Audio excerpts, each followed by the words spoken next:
Subscribe to our channel and press the bell icon so that you never miss any video lesson from Rao's IAS Study Circle. Join the official Telegram channel of Rao's IAS Study Circle to stay updated and get all the materials on the Telegram. The link to the channel can be found in the description box. Hello and welcome to Daily News Simplified, an answer to what, why and how of newspaper reading from UPSC Civil Services examination point of view. Now today let us discuss the most important news which has appeared in the New Delhi edition of the Hindu newspaper dated 3rd of August 2022.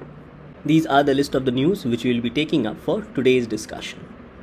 Now this news appearing in the text and context section on page number 10 mentions about the fact that it has become difficult to get bail, especially after the Supreme Court judgment. So this news says that has bail under PMLA become near impossible, and how has the Supreme Court changed its view on Section 45 Clause 1 of Prevention of Money Laundering Act of 2002. Now in the DNS dated 29th of July, we have already discussed the Supreme Court judgment in detail and also the amendments which were carried on in the Prevention of Money Laundering Act of 2002. Now this particular article highlights that similar provisions with respect to Section 45 Clause 1 of PMLA is also found under the UAPA Act and also under the NDPS Act. So this article says that the Supreme Court judgment in the Vijay Madan Lal Chaudhary versus Union of India, whereby it not only held the constitutional validity of Section 45 Clause 1 of PMLA, but also declared the wider powers enjoyed by Enforcement Directorate under PMLA.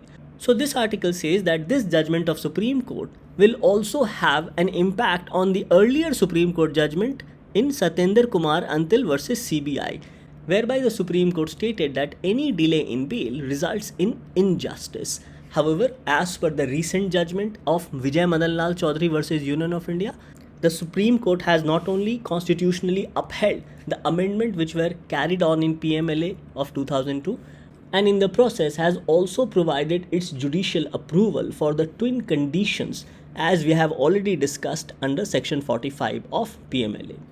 So this twin condition basically reversed the presumption of innocence.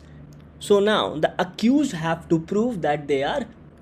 Now we have already discussed that under Section 45 Clause 1 of PMLA, those accused who are charged, in such cases, the public prosecutor or the government advocate can make it difficult for the accused to get bail unless and until the bail conditions are approved by the court on grounds that those people will not be further involved in cases of money laundering. Now this particular article highlights that similar provisions as provided under Section 45 Clause 1 of PMLA is also prevalent under Section 43D Clause 5 of UAPA and also under Section 37 of NDPS Act. So Section 43D Clause 5 of UAPA makes release of such accused on bail very difficult, as it also empowers the government advocates or public prosecutor to deny bail, and they can only be granted bail unless the court is satisfied. So this particular provision, that is Section 43D Clause 5 of UAPA, is applicable to such accused who are charged with punishment for terrorist activities as provided under Chapter 4 of UAPA, and those people accused of being member of a terrorist organization as provided under Chapter 6 of UAPA. So for such people, release on bail becomes difficult. Now similar provisions have been provided under Section 37 Clause 1 of NDPS Act, and this also makes release on bail difficult, as it makes every offence under NDPS Act as a cognizable offence, which means the police officer need not provide any warrant for arrest. So Section 37 Clause 1 of NDPS Act is applicable on such accused who are charged with embezzlement of opium by licensed cultivator, those accused charged with supplying drugs and psychotropic substances outside India without central government's authorization, those accused charged with financing illicit traffic and harboring offenders, and those accused having narcotics in commercial quantity. So for all these offences, the public prosecutor or the government advocate can oppose bail, and they can only get bail if the court is satisfied that these people will not be involved in these illegal activities. Thus this article highlights two important things. First, the aspect of twin conditions to get bail is prevalent not only under PMLA under Section 45 Clause 1, but also under Section 43D Clause 5 of UAPA and also Section 37 of NDPS Act. Further, the article also says that this twin conditions was also prevalent under Section 20 Clause 8 of TADA Act.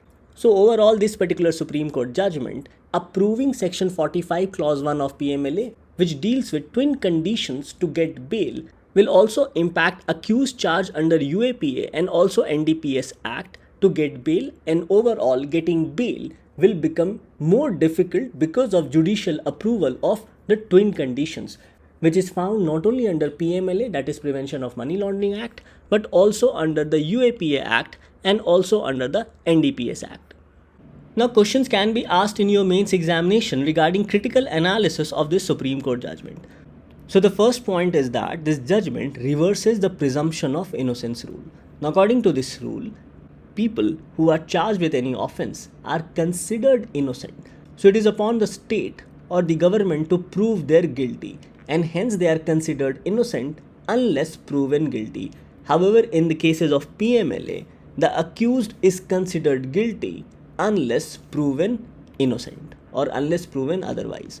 The second point highlighted is that this judgment in a way violates Article 20 Clause 3, which says that no person can be compelled to be a witness against themselves.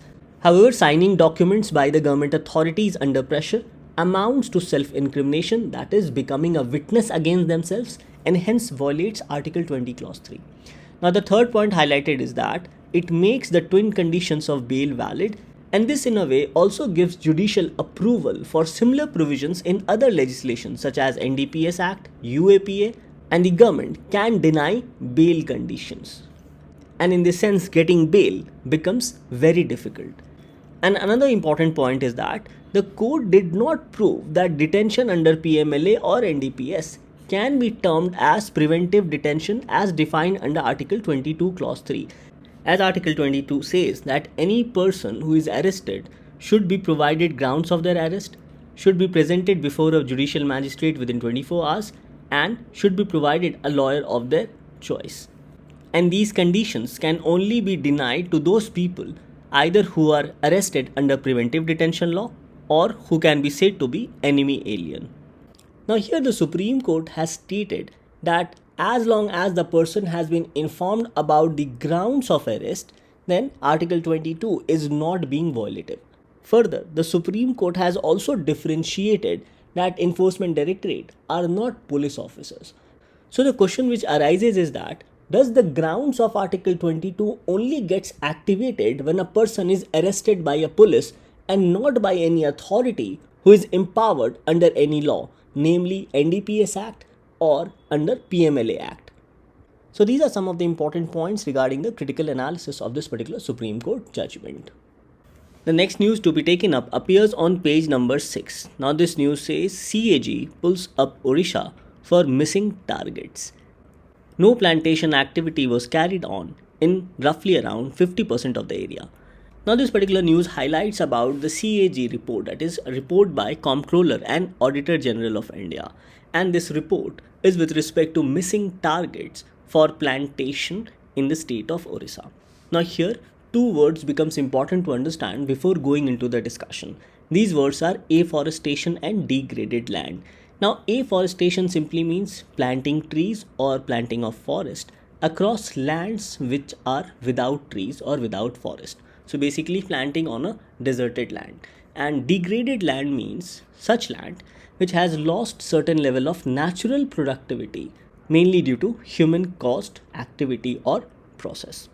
So let us understand this particular news in two important parts. The first part is regarding the role of CAG with respect to performance audit. As you can see in this news, it says that in its performance audit, the CAG has highlighted certain report with respect to plantation activities going on in Odisha.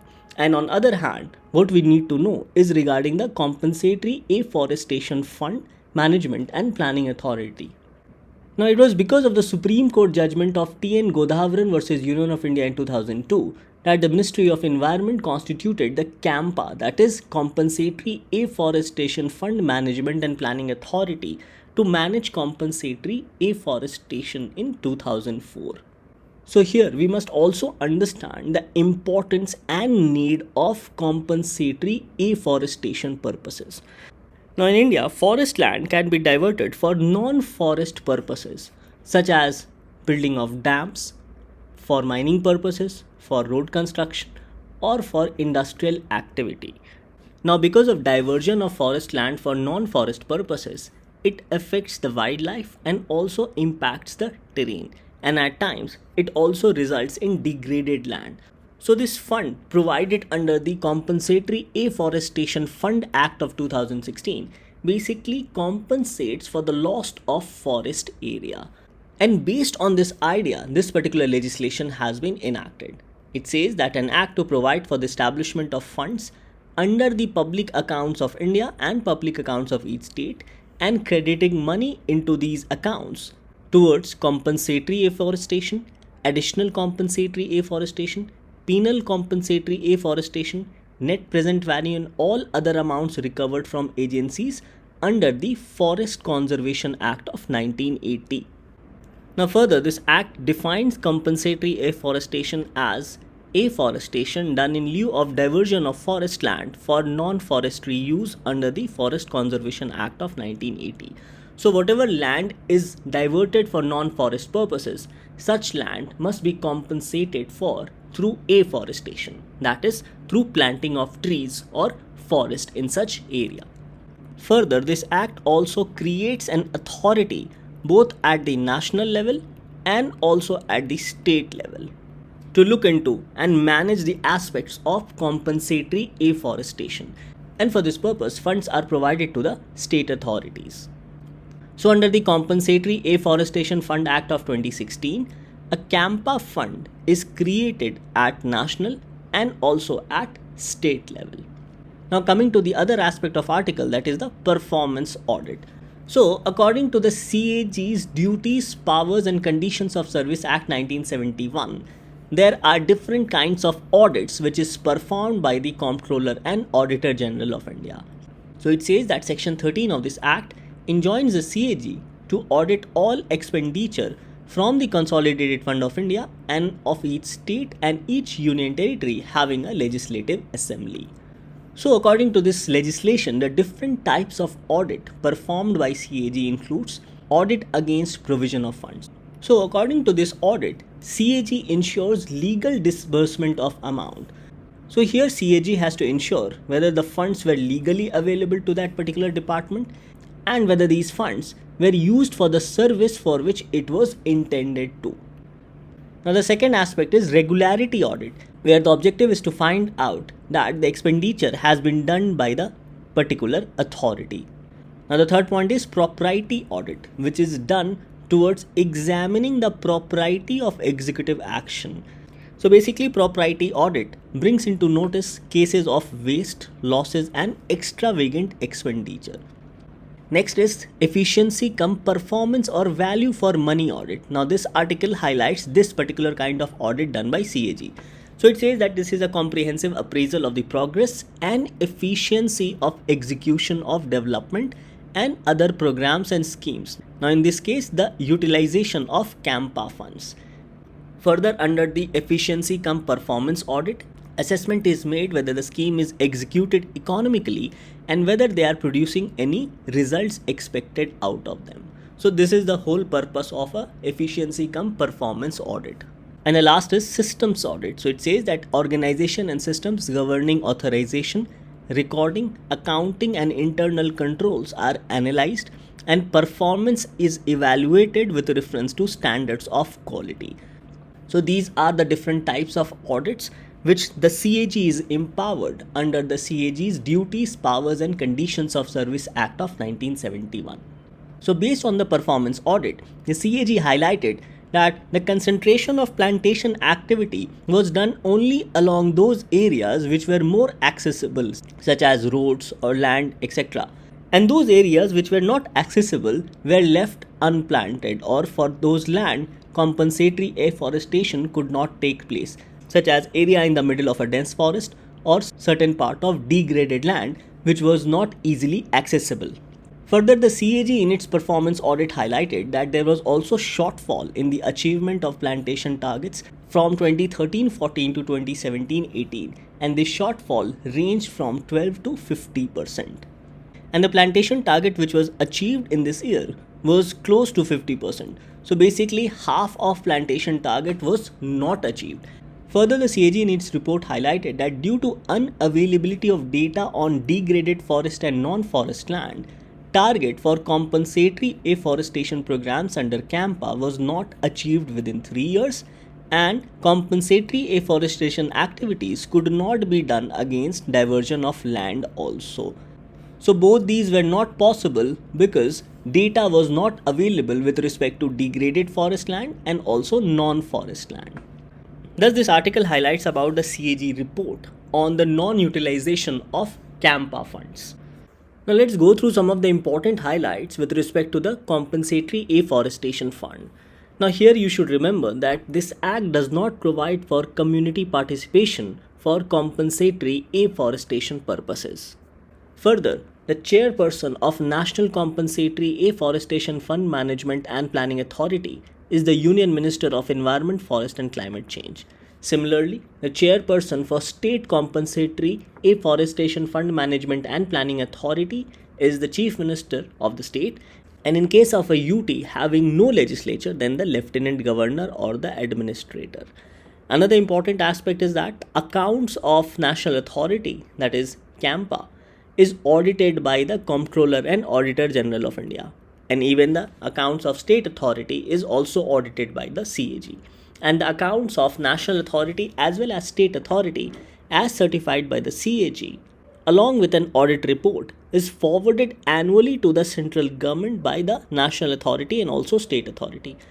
Now the National Authority prepares an annual report citing all the activities done in the previous financial year and submit this report to the central government every financial year, and this annual report submitted by the National Authority is laid before each house of the parliament.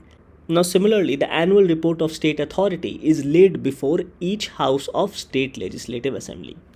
Now another important highlight is that in the year 2019, Ministry of Environment, Forest and Climate Change notified that states which have a forest land of more than 75% of their geographical area need not provide non-forest land for compensatory afforestation purposes, and instead land can be taken up in states with lesser forest cover also. Further, it was also notified that minimum area of compensatory land should be 5 hectares if the land is not contiguous to a forest. So these are some of the important highlights with respect to the aspect of compensatory afforestation. Now based on our discussion so far, these becomes your 2 practice questions for prelims examination.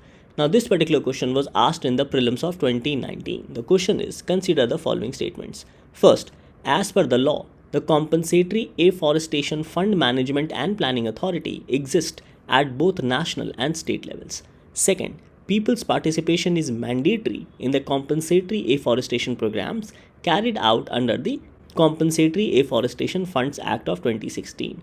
So the question was, which of the statements given above are correct? I hope you will be able to solve this particular question. Options are A, 1 only, B, 2 only, C, both 1 and 2, and D, neither 1 nor 2. Now this practice question says that with reference to Compensatory Afforestation Fund Act of 2016, which of the following statements are correct? Options are, first, Chairperson of National Compensatory Afforestation Fund Management and Planning Authority is the Prime Minister, and second, National Compensatory Afforestation Fund Management and Planning Authority submits an annual report to the central government which is then laid before the Lok Sabha only. So here the question is, which of the statements given above are correct? Options are A, 1 only, B, 2 only, C, both 1 and 2, and D, neither 1 nor 2. So I hope after our discussion you will be able to attempt both these practice questions for your prelims examination. And this topic becomes important both from the perspective of GS paper 3 under the section of environment and also GS paper 2 under the section of polity. With this, let's take up the next news for discussion. Now the next news to be taken up appears as a lead article on page number 8, and this article effectively distinguishes between freebies and incentives. Now this topic of freebies has been covered extensively and in detail by Vaibhav sir few days back. However, in this discussion, let us go through the highlights which has been provided by the author, and the highlights are regarding the differences between freebies which are provided by the government as a mechanism of welfare schemes under DPSP vis-a-vis incentives.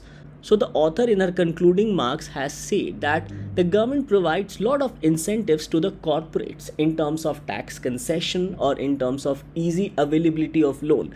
But when it comes to provision of service delivery to the poor, then this service delivery, which is also mandated as a part of DPSP, is termed as freebie. Hence, it is necessary to define freebie and also define incentive. Secondly, the article says that it is because of political pressure and electoral campaigns that certain welfare schemes has effectively provided both food security and also assured income based on demand based work.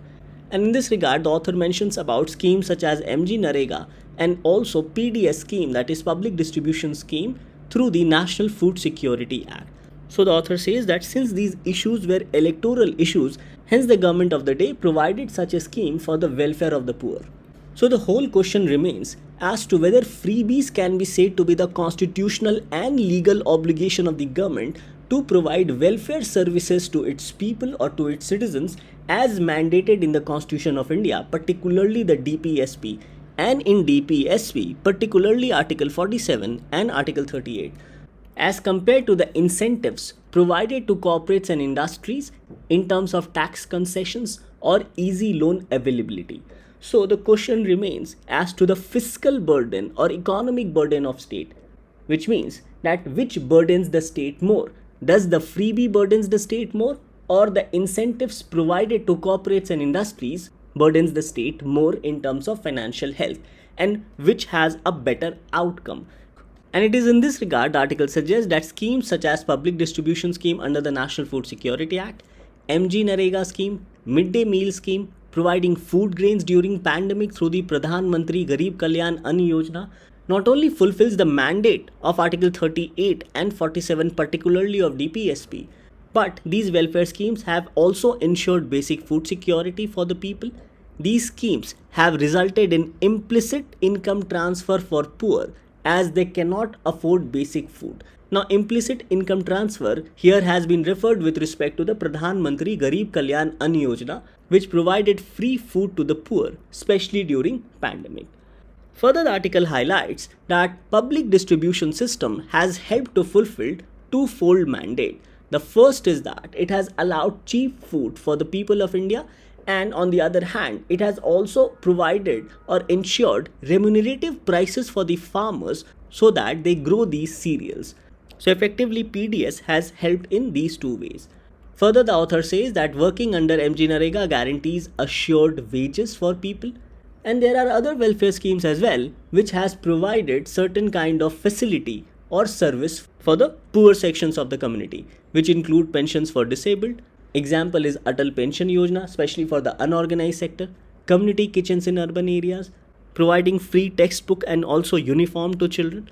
So overall, the article says that the welfare schemes have helped to improve the parameters of human development, particularly with respect to the areas of health, education, standard of living, and also it has helped to improve life expectancy at birth.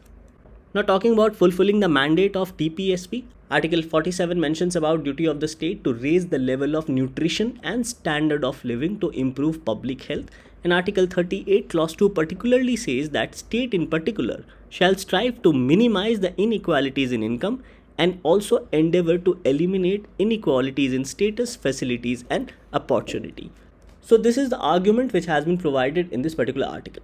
So coming back to the issue of freebies, we can say that there are certain freebies distributed to the poor through the welfare schemes, and there are other freebies which are made as new promises during election campaign, either by the state governments or by the union government.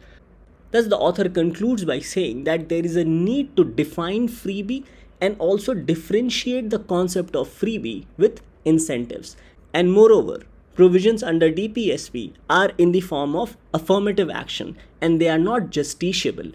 Hence, it always depends on the fiscal health or financial health of the government to provide welfare schemes for overall development of the Indian society.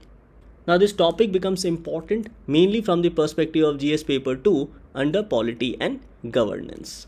The next news to be taken up appears in the text and context section on page number 10. Now, this news says that the government package to revive BSNL fortunes. What are the issues that have thwarted the telecom company's expansion and growth? So, the gist of this article highlights that last week the Union Cabinet approved Rs 1.64 lakh crores revival package for BSNL, having a cash component of 43,964 crores. So, it means that of the 1.64 lakh crores, 43,964 crores is the cash component, and there are other non-cash component also, or other components also. It further says that in March 2020, BSNL had floated a tender to procure 4G equipment to help expand the mobile market. However, the TEPC, or Telecom Equipment and Services Export Promotion Council, raised objections to the tender being heavily in favor of multinational companies, and they stated that the domestic suppliers could not participate in the tender because of stiff conditions imposed by BSNL. So, because of this, BSNL had to rework the entire tender in order to facilitate the domestic industries. And the entire burden to support indigenously or locally developed equipment for 4G fell on BSNL. Now, other part of this gist says that the government, which said that 2019 VRS, that is Voluntary Retirement Scheme package, helped BSNL stabilize, and latest bailout package would help it to become viable. So in 2019, the government had provided VRS, or Voluntary Retirement Scheme package, worth 70,000 crores. So let us understand the problems with BSNL. So the first problem, as highlighted in this article, is that BSNL for a long period of time was not able to compete with the private sector. Other than this, the major issue was regarding the utilization of the maximum percentage of its revenue to pay out the salaries to its employees. Now, this news highlights that in the year 2016, out of the revenue of BSNL, almost 50% of the revenue was utilized to pay salaries. Whereas if we compare this to private sector, then only 4 to 7% of the revenue was utilized to pay salary. Now, this aspect also becomes important because of reducing revenue for BSNL. So, competing in the market became difficult for BSNL, and it was because of this the government provided a voluntary retirement scheme. So, the employees of BSNL reduced from 1.5 lakhs to 64,000 as of June 2021. Now, this was possible because of the bailout package provided by the government in the form of voluntary retirement scheme. Now, another concern highlighted in this article is regarding the issue raised by Telecom Equipment and Services Export Promotion Council, as they suggested that the tender floated by BSNL was heavily in favor of MNCs, and the domestic market could not compete with the MNC, especially in order to procure 4G equipment. And for this purpose, BSNL had to work out the entire tender again. So now the government wants to revive BSNL so that it can improve competition in the telecom sector. So the package provided by the government will help to upgrade BSNL and its services. It will help to allocate spectrum and also meet out other administrative charges for BSNL. It will help to de-stress its balance sheet, and this will be done by issuing long-term sovereign bonds, and also by augmenting fiber network by merging Bharat Broadband Nigam Limited with BSNL, as this will help to expand the outreach of BSNL. Now, BSNL, that is Bharat Sanchar Nigam Limited, is a 100% Government of India owned public sector undertaking. Please remember this from your prelims perspective. So this revival package for BSNL worth 1.64 lakh crores can be divided into cash component worth 43,964 crores and also other components. Now, this other components includes cost for administrative allotment of 4G network, cost for financial support to deploy 4G technology, viability gap funding, basically to assist commercially unviable projects, especially in the rural areas, and also for debt restructuring, as this will be done with the help of raising of long-term bonds having sovereign guarantee, as these bonds will help BSNL in raising money from the market. So these can be said to be the component with respect to the revival package provided by the Government of India for BSNL. So the question ultimately arises that why there is a need for this revival package. First, of course, is the poor financial position of BSNL, as BSNL has faced higher losses of around 7,500 crores in 2021, and this in turn has reduced its ability to offer 4G services. The second point highlighted is the duopoly in telecom market. Now, as of now, only two major companies exist. These are Airtel and Reliance Jio. So, revival of BSNL will further boost competition in the telecom sector. The third point highlighted is regarding the strategic sector. Telecom sector is a very strategic sector, and this strategic sector needs a market balancer in the form of BSNL. The next point highlighted is regarding the social obligation of the government. So, through revival of BSNL, the government will fulfill its social obligations such as expansion of telecom services in rural areas and also disaster relief. Now, this is because the private sector is reasonably not expected to offer any services in such area, especially in rural area, which is not profitable for them. And the last point highlighted is regarding promoting indigenous industry. So, BSNL can procure various telecom equipments from the local industry or indigenous industry. Now, this will lead to overall growth and development of the manufacturing sector in India. Now, this article highlights about the TEPC or Telecom Equipment and Services Export Promotion Council. So, this council has been set up by the Government of India, and this council promotes and develops export of telecom equipment and services. TEPC as a council plays a very important role in furthering telecom export from India and also assist Indian member companies in easy facilitation of their respective exports. Further, the council caters to the complete telecom ecosystem, including telecom hardware manufacturing, telecom service provision, telecom software, and also consultancy. And the target of TEPC is to export telecom equipments, including mobile handsets, which is likely to reach over $20 billion over the next 5 years. Another set of target is that domestic telecom product growth of over 20% CAGR, that is compound annual growth rate, likely over the next 5 years. Export of telecom equipments will further result in employment generation in the sector. So it says that employment generation direct and indirect of 5 million people, and major domestic telecom needs are targeted to be met by products manufactured in India in coming years. So overall, these can be said to be some of the important highlights with respect to the Telecom Equipment and Services Export Promotion Council. Thus, this article becomes important both from the prelims and mains perspective, and in the mains gets covered under GS paper 3, particularly with respect to infrastructure. Now, the next news to be taken up appears on page number 12, and this news is regarding boosting India-Maldives ties. Now, Maldives is located in the Indian Ocean region and accordingly becomes very strategic for India. And based on this understanding, the Government of India has signed a cyber security pact with Maldives, not only to promote closer cooperation but also exchange of information. So in this regard, let's go through some of the key developments with respect to India and Maldives. So the first point highlighted is regarding the Greater Mali Connectivity Project, which is funded by Government of India. And recently, the Government of India has provided line of credit worth $100 million to finance this project. The next point is that both the government have signed maritime security agreement to promote closer cooperation and also exchange of information. And both countries has affirmed their ties to take on transnational crimes and terrorism in the Indian Ocean region. The third point highlighted is regarding establishing of National College for Policing and Law Enforcement at Addu city in Maldives. So in this regard, the President of Maldives has thanked Indian Prime Minister for assistance to establish the National College for Policing and Law Enforcement at Addu city, which was inaugurated in March 2022.